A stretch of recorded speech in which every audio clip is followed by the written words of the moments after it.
अमरीकी सदर और इसराइली वज़ीर आज़म की व्हाइट हाउस में मुलाकात। डोनाल्ड ट्रंप का मसला फ़लस्तीन के 2 रियासती हल के सवाल का जवाब देने से गुरेज। मामला इसराइली वज़ीर आज़म की जानिब मोड़ दिया। फ़लस्तीनी शहरियों के दूसरे ममालिक मुंतकली पर ट्रंप ने कहा, इसराइल के पड़ोसी ममालिक से बहुत अच्छा ताउन मिला। इसराइली वज़ीर आज़म ने आज़ाद फ़लस्तीनी रियासत को इसराइल की तबाही का प्लेटफॉर्म करार दे दिया। कहा, फ़लस्तीन के साथ अमन चाहते हैं, लेकिन गज़ा की सिक्योरिटी खुद मुख्तारी इसराइल के पास होना चाहिए। इसराइली वज़ीर आज़म ने ट्रंप को नोबेल अमन इनाम के लिए नामजद भी कर दिया। नोबेल इनाम कमेटी को भिजवाया गया नामजदगी का खत पेश किया।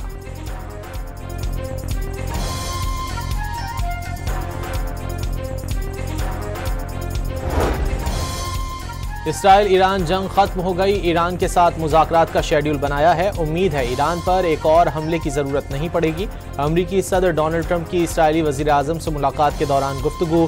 ट्रंप का एक बार फिर पाकिस्तान और भारत समेत दुनिया में कई जंगें रोकने का भी जिक्र। कहा, दोनों एटमी ममालिक के दरमियान जंग तिजारत से रुक पाई।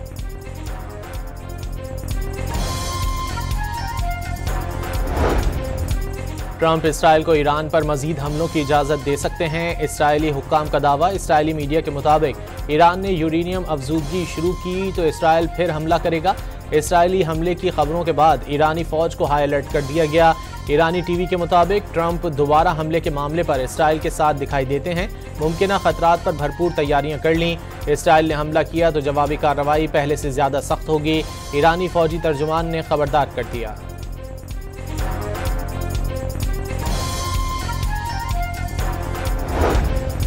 अमरीकी सदर और इसराइली वज़ीर आज़म की मुलाकात के दौरान व्हाइट हाउस के बाहर फ़लस्तीन के हक़ में मुज़ाहरा। शुरका का गज़ा में फ़ौरी जंग बंदी का मुतालबा।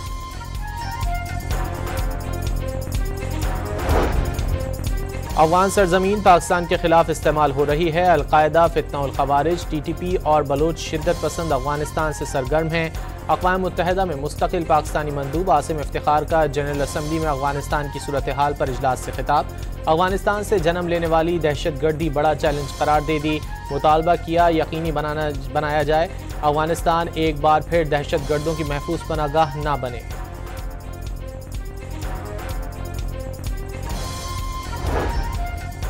सदर मुमलिकत आसिफ जरदारी की मंजूरी के बाद इस्लामाबाद, सिंध, पेशावर और बलूचिस्तान हाई कोर्ट्स के मुस्तकिल चीफ जस्टिस आज हल्फ उठाएंगे।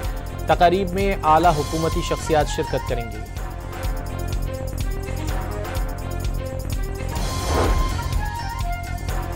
लाहौर के मुख्तलिफ इलाकों में मूसलाधार बारिश। गुलबर्ग, जेल रोड, कलमा चौक, मुगलपुरा, मॉडल टाउन और टाउनशिप में बादल खुलकर बरसे। सुबह सवेरे शुरू होने वाली बारिश के बाद शहर के बेशतर इलाके ज़ेर-ए-आब आ गए। पानी जमा होने से शहरियों को शदीद मुश्किलात का सामना। DC लाहौर की नशेबी इलाकों से फौरी पानी निकालने की हिदायत। लेस्को को बिजली की फराहमी यकीनी बनाने के भी अहकाम।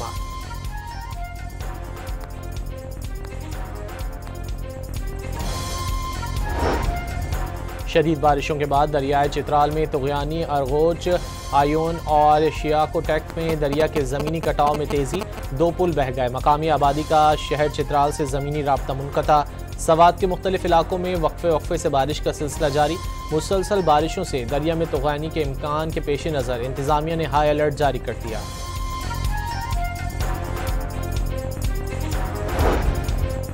NDMA ने 10 जुलाई तक मुल्क में शदीद बारिशों का अलर्ट जारी कर दिया। दरियाए काबुल, सिंध, चिनाब और जेहलम में पानी की सतह में इजाफा मुतवक्के। दरियाए सवात और पंचकोड़ा के मुलिका नदी नालों में भी बारिशों से तुगयानी का खदशा। बलूचिस्तान, डेरा गाजी खान, राजनपुर के पहाड़ी नालों में भी पानी के बहाव में इजाफा मुतवक्के। गिलगित बल्तिस्तान में दरियाए हुंजा और शगर के बहाव में भी इजाफे का अलर्ट।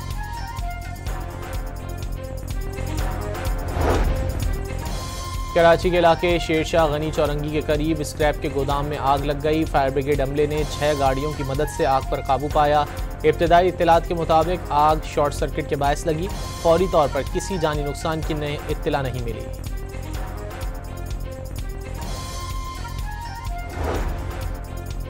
रहमियार खान में पुलिस और डाकुओं के दरमियान मुबैना मुकाबला। फायरिंग के तबादले में 2 डाकू हलाक। पुलिस तर्जुमान के मुताबिक हलाक डाकुओं के कब्जे से असलहा बरामद कर लिया गया।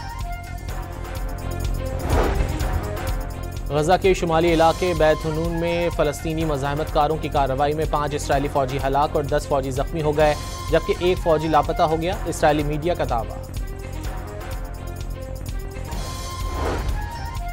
रूस का 24 घंटों के दौरान यूक्रेन के 2 इलाकों पर कंट्रोल हासिल करने का दावा। रूसी हुक्काम के मुताबिक यूक्रेनी अफवाज के दागे गए 400 से ज़ायद ड्रोन्स मार गिराए और गोला बारूद के ज़खायर को भी निशाना बनाया। दूसरी जानिब यूक्रेनी फ़ौज ने रूस की ऑयल रिफाइनरी पर ड्रोन्स से हमला किया।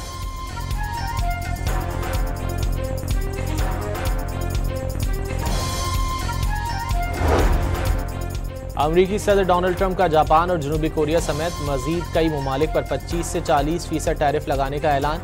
नए महसूलात 1 अगस्त से नाफिजुल अमल होंगे। और अंडर 18 हॉकी एशिया कप में पाकिस्तान बांग्लादेश को 3 के मुकाबले में 6 गोल से हराकर सेमीफाइनल में पहुंच गया।